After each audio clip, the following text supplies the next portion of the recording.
Welcome to Stellar Newsio. Our news YouTube News Hub. Stellar News PH, YouTube news channel. Subscribe now.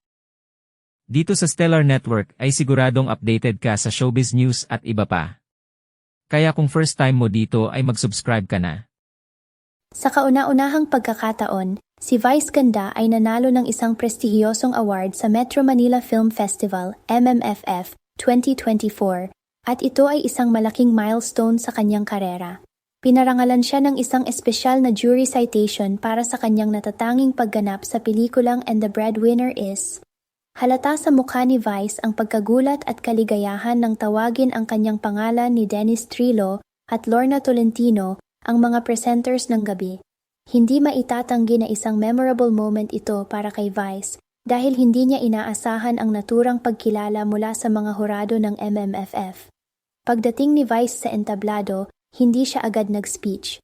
Sa halip, nagsimula siyang magkwento at nagtanong pa nga siya sa direktor ng pelikula, si Jun Lana, at sa kanyang co-star na si Eugene Domingo kung ano ba ang ibig sabihin ng kanyang natanggap na award. Anya, nagduda pa siya kung ang special jury citation ay para sa pagiging best dressed o para sa kanyang performance.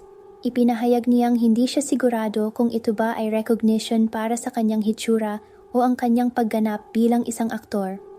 Sa puntong iyon, sumingit si Lorna Tolentino at sabay nilang binasa ni Dennis Trillo ang paliwanag tungkol sa award na natanggap ni Vice.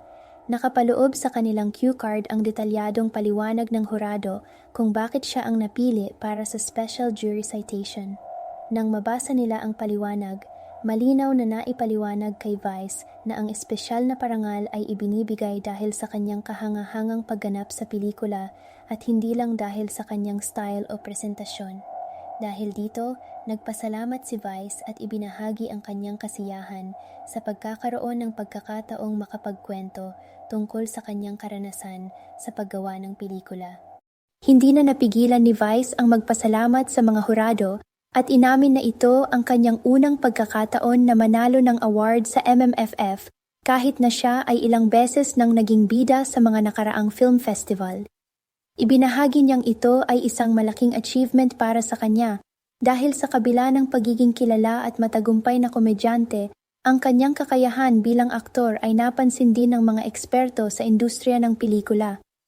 Ayon kay Vice, isang malaking bagay para sa kanya ang pagkilala na ito.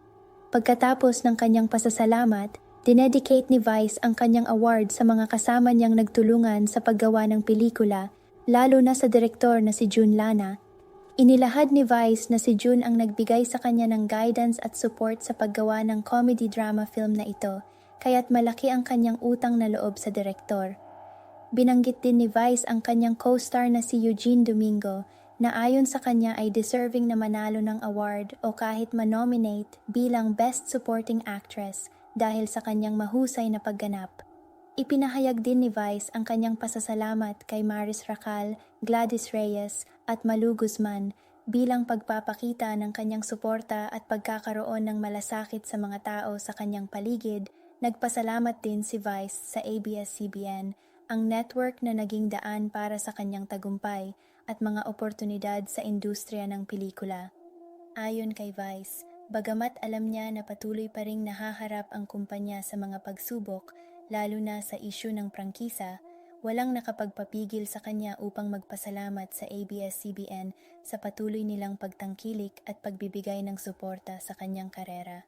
Indedicate rin ni Vice ang kanyang award sa kanyang asawang si Ion Perez, na anyay hindi matitinag ang saya at kaligayahan tuwing may mga ganitong tagumpay. Ayon pa kay Vice, si Ion ay talagang maligaya para sa kanya at ramdam niya ang buong suporta ng kanyang asawa. Ano ang masasabi niyo sa issue natin today? Feel free to comment your This has been Angelo, hanggang sa susunod na balita.